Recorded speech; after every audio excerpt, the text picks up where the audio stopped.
Okay, we are looking at, this is CC3, CC Course 3, and this is section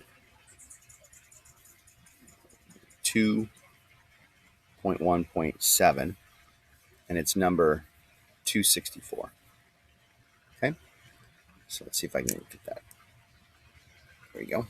So in this problem, it's asking us to take what we see here, these two expression mats, and determine which is greater, but it wants us to do it using the expressions themselves, the algebraic expressions. So I want to figure out what the original expression is that I have here and simplify it using algebra, as well as we can use our mat to check our answer. So what I look on the left, if I look at my positive zone, I have two negative x's, so negative 2x, and then I have a positive 1, and I have a negative 3.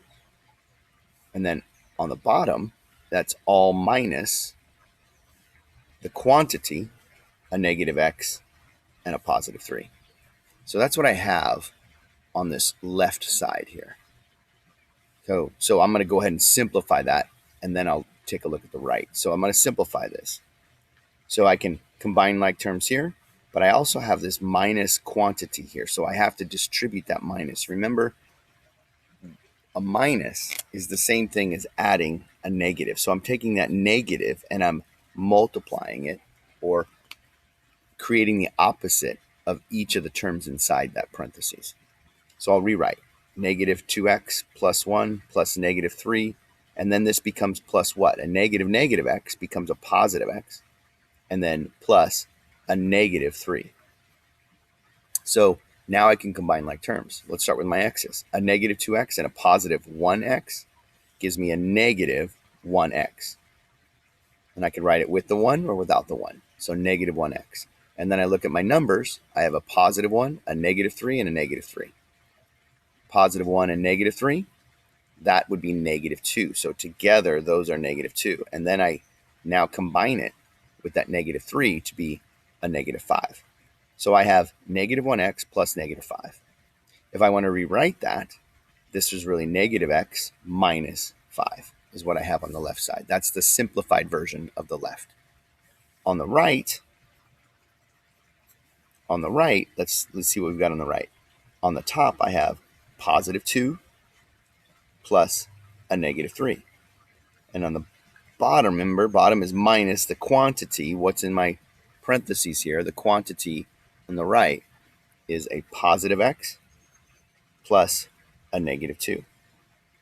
So I'm going to take and simplify that. So again, this minus is the same thing as adding a negative, and I take that negative and I want to distribute it to each of those terms inside the parentheses. So I have 2, I'll rewrite, plus negative 3, plus, now that becomes a negative x, and that negative now becomes a positive 2, so plus positive 2. So if I combine what I have a negative x, and then I combine my numbers, so I have this 2 and negative 3 is a negative 1, and then negative 1 and the 2 becomes a positive 1, right? So my two terms are negative x plus 1 on the right and negative x minus 5 on the left. So what would be greater? Well, both of them have a negative x. So the question is, if they're both a negative x, then is subtracting 5 or adding 5 greater? Well, excuse me, subtracting 5 or adding 1 greater? Well, adding 1 is greater, so that would make the right side greater. All right, there you go.